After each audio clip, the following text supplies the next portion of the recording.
Hey everyone, my name is Olav, and in this tutorial I will show you how to make this water simulation with bubbles, foam and spray using MantaFlow in Blender.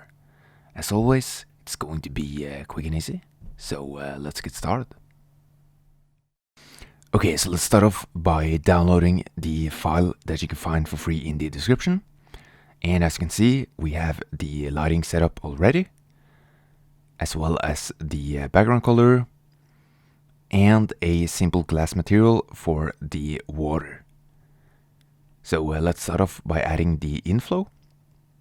So let's go into the physics settings, go to fluid, and then set the type to flow, so that the water flows in, and then set the flow type to liquid, and then set the flow behavior to inflow, and then we can increase the sampling substeps to increase the quality of the inflow. And then let's make the water flow on the y-axis so that it flows out of the tube. So let's set it to 0.5 for example, and then it will flow out on the y-axis, as you can see. Okay, and then let's select the tube, set the type to effector, and then because the cube is hollow, make sure to enable isPlanar. And then we will select the domain, which is the border of the simulation. So let's enable fluid physics, set the type to domain, and then the domain type to liquid, and then the resolution divisions to 200, and then set time steps maximum to 10, because we have 300 frames at 30 FPS, so it's 10 seconds. And then next we need to enable liquid. And then we need to enable mesh so that we can actually render and see the fluid. And then let's set the uprest factor to 4. And then the particle radius to 1 so that we get a more detailed simulation. And then let's enable spray, foam and bubbles. And we will add those later. And then we can set the end frame to 300. And make sure the end frame is set to 300 as well, or at least the same frame as the simulation. And then go to Save As, and let's give the file a name. You can name it wherever you want. I'm just going to name it tut. And before we bake the simulation, let's make sure to set the domain viewport display to wireframe. So display as wire. And then go back to the physics settings. And then let's do a test bake with a low resolution first before we start the final bake. So let's set it to 64 for example, which will be fairly quick. And then bake data. And after a few minutes of baking, we have the simulation. And as you can see, it's not completely accurate because the resolution is so low. You can see that we miss some of the fluid at the start of the simulation. So we need to free the data and increase the resolution. And then we can set the end frame to 20 just to test the liquid simulation and make sure that it goes all the way to the inflow object. And after a few minutes of baking, you can see that the high resolution bake is much more accurate. So let's bake the data. And then let's set the end frame to 300. And then I think I'll just set the resolution to 200, but you can set it lower if you want to. So maybe 100, 200, or even higher if you have a very powerful computer. And then click Bake Data. And then we can save as, click on the plus sign, and then save. And then it's time to bake the mesh, so click Bake Mesh. And after an hour of baking, we have the mesh. And then I'm going to bake the particles as well.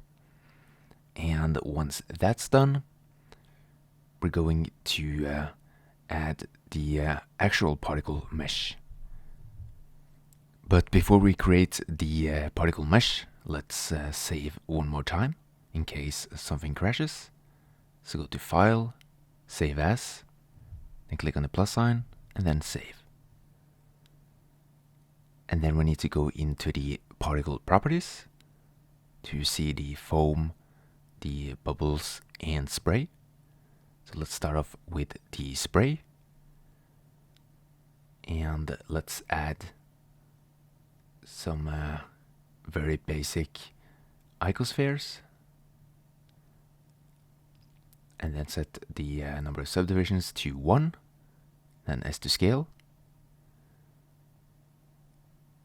And then we will add a very basic glass material for this one. So let's set it to glass. And then let's decrease the roughness so that it's almost completely transparent. And I'm going to make this icosphere blue. And we can use this one for the bubbles. So let's rename this icosphere. So just type in bubble or bubbles.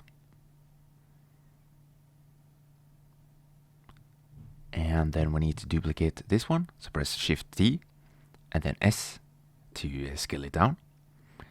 And then let's make a new material.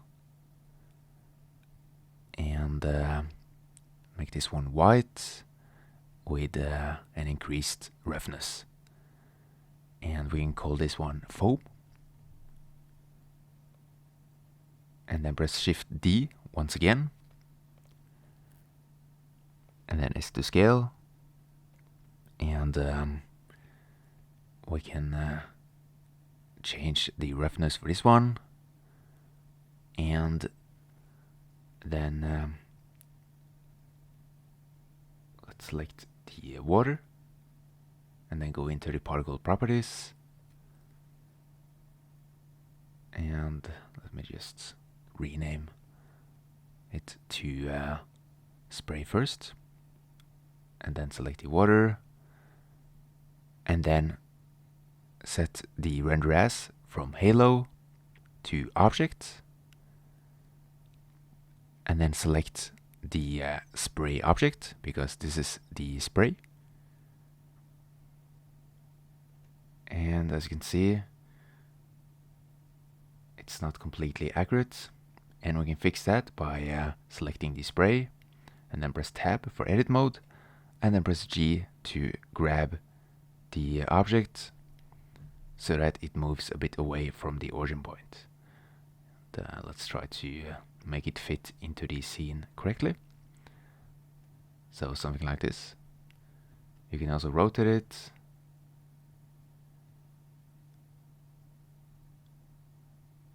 And try to find the best position for the spray.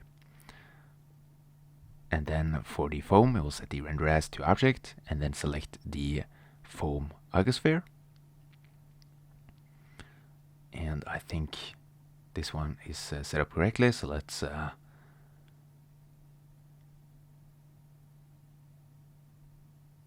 go back to the water, select the bubbles, set render as to object, and then let's set the bubble as the instance object.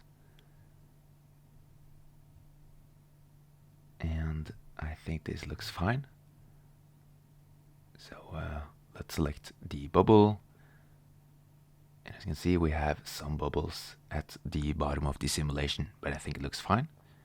So now we can go to one of the later frames and see what it looks like in rendered view.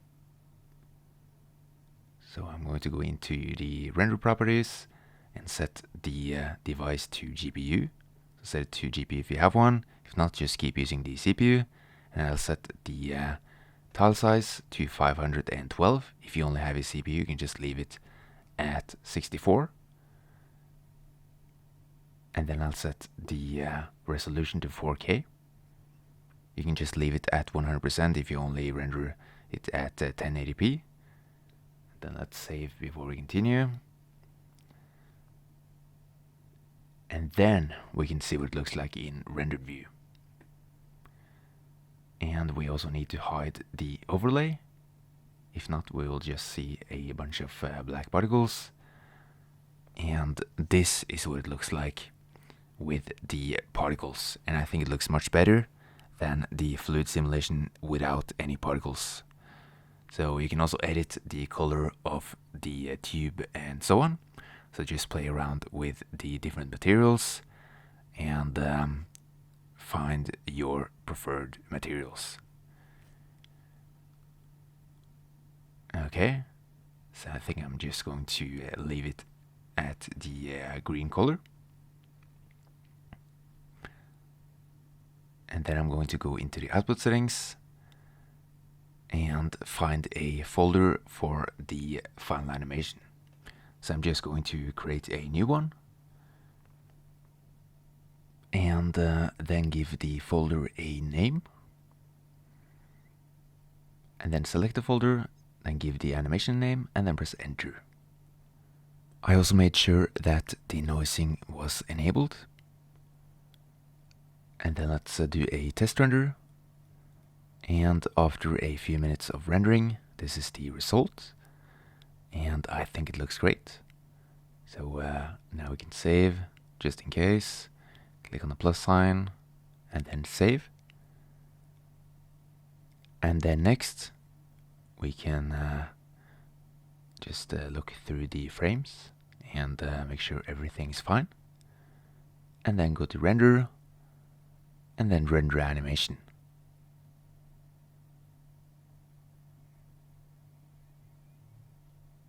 And that's it for this tutorial. I hope you enjoyed it, and more tutorials coming soon. So thank you guys for watching, and subscribe.